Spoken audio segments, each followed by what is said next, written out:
High বন্ধুরা, কেমন আছো? আশা করি সবাই ভালো আছো। আমার চ্যানেলে সবাইকে অনুরোধ রইল, চ্যানেলটি অবশ্যই সাবস্ক্রাইব করে দিও বিভিন্ন ধরনের নিত্য নতুন ভিডিও পেতে। এবং তোমাদের যদি চ্যানেলটি ভালো লাগে অবশ্যই একটি লাইক করো, কমেন্ট করো এবং তোমাদের পাশাপাশি আরও বন্ধুরা থাকলে তাদেরকে শেয়ার করে দাও, যাতে তারাও এই ভিডিওটি দেখতে পারে এবং ভালোভাবে পড়াশোনায় মন দিতে পারে এবং পড়াশোনা করতে পারে।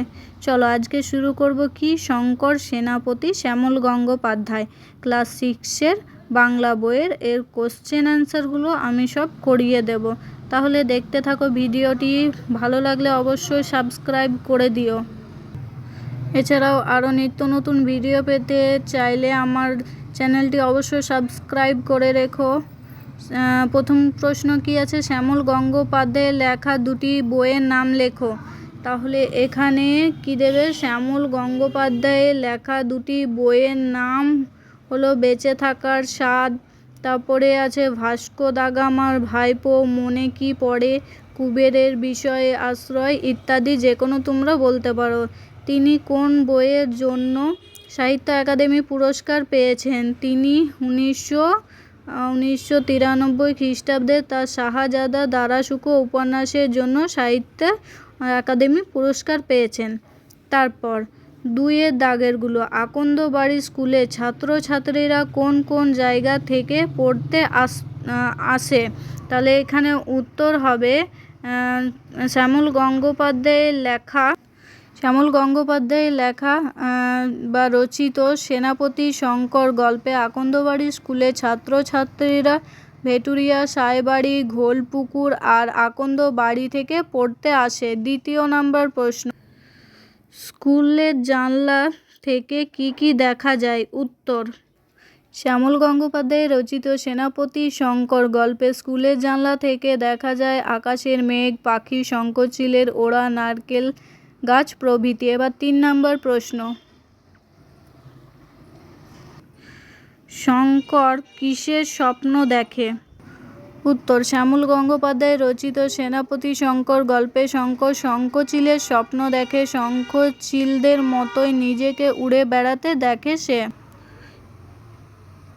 4 নাম্বার, এমু ছাড়া উড়তে পারে না, শুধু দৌড়াতে পারে এমন একটি পাখির নাম লেখো। তাহলে তোমরা কি লিখবে? এমু ছাড়া উড়তে পারে না, দৌড়াতে পারে এমন একটি পাখির নাম হলো উট পাখি। এবার 3-এর দাগেরগুলো কি আছে? 3-এর দাগেরগুলি আছে গল্প থেকে একই অর্থযুক্ত শব্দ খুঁজে নিয়ে লেখো। এখানে কি দিয়েছে? বিদ্যালয়, বিদ্যালয়টি কি হবে? স্কুল। অনিল কি হবে? বাতাস। জগৎ হবে পৃথিবী। একাগ্রচিত্ত হবে তন্ময়।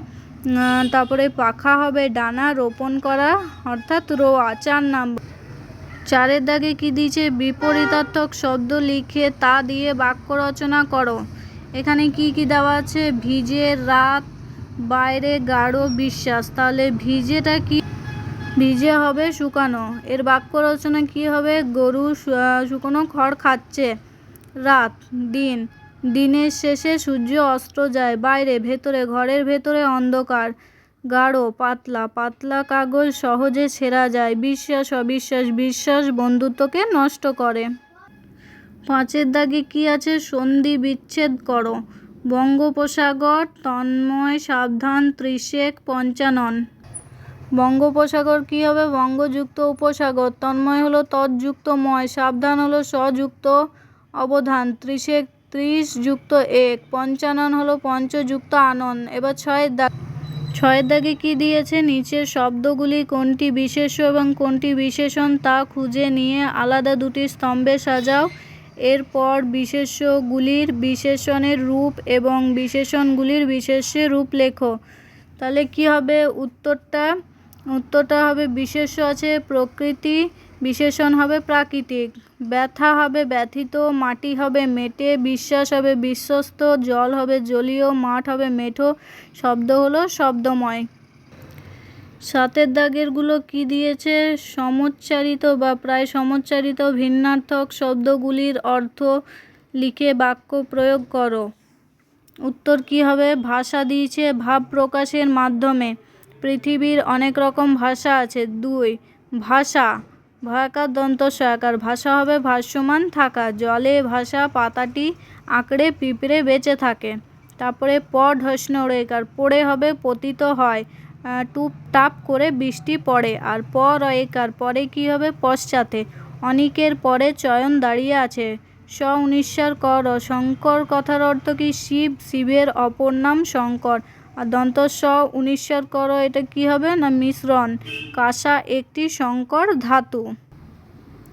8 দাগে কি দিয়েছে? গল্পে বেশ কিছু পাখি ও গাছের নাম আছে। এই পাখি ও গাছের নামের তালিকা তৈরি করে এগুলি সম্পর্কে তথ্য জানিয়ে নামের পাশে পাশে লেখো। প্রয়োজনে শিক্ষক শিক্ষিকার সাহায্য নাও। এগুলি ছাড়াও তোমার জানা আরও কিছু পাখি ও গাছের নাম লেখো। তাদের বৈশিষ্ট্য নিচের ছকে লেখো।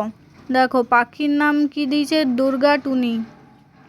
দুর্গাটুনি কি হবে? আকার ছোট, রং বেগুনি, ঠোঁট সরু, লম্বা বাঁকানো, লেজ হবে ছোট, পা হবে সরু লম্বা, আর ঝুঁটি নেই।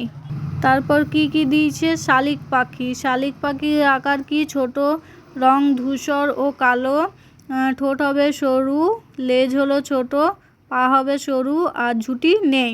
তারপর লিখেছি বক। বক হলো বড়, রং হলো সাদা, ঠোঁট হলো লম্বা সরু, আর লেজ হলো ছোট, পা হলো সরু লম্বা, আর ঝুঁটি নেই।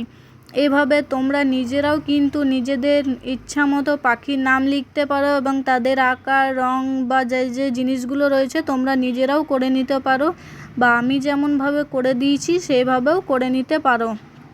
তারপরে গাছের নাম কি দেওয়া আছে? গাছের নাম লিখেছি দেখো, আম, জাম, কাঁঠাল। আকার কেমন আছে? আমের আকার হলো বড়, জামের আকারও বড়, কাঁঠালের আকারও বড়। তারপর জাত, কি জাত? তিনটেই হলো বৃক্ষ জাতীয়। পাতাগুলি কেমন? লম্বাটে। আমের পাতা হলো লম্বাটে। তারপর জামের পাতা হলো ছোট, কাঁঠালের পাতা হলো মাঝারি গোল। তারপর কি? ফল। ফল হলো মুকুল, ছোট গ্রানওয়ালা আর ফিকে হলুদ বর্ণের। ফল কি হবে? না ফল হবে তিনটেতেই রসালো। কোথায় দেখেছো? বাগানেই থাকে সবগুলোই। পরের পার্টের আমি 9 দাগের থেকে উত্তরগুলো করাবো। আজকে এত দূরই থাক। তোমাদের ভিডিওটি ভালো লাগলে অবশ্যই লাইক, কমেন্ট এবং শেয়ার করে দিও, আর সাবস্ক্রাইবও করে দিও। ধন্যবাদ ভিডিওটি শেষ পর্যন্ত দেখার জন্য।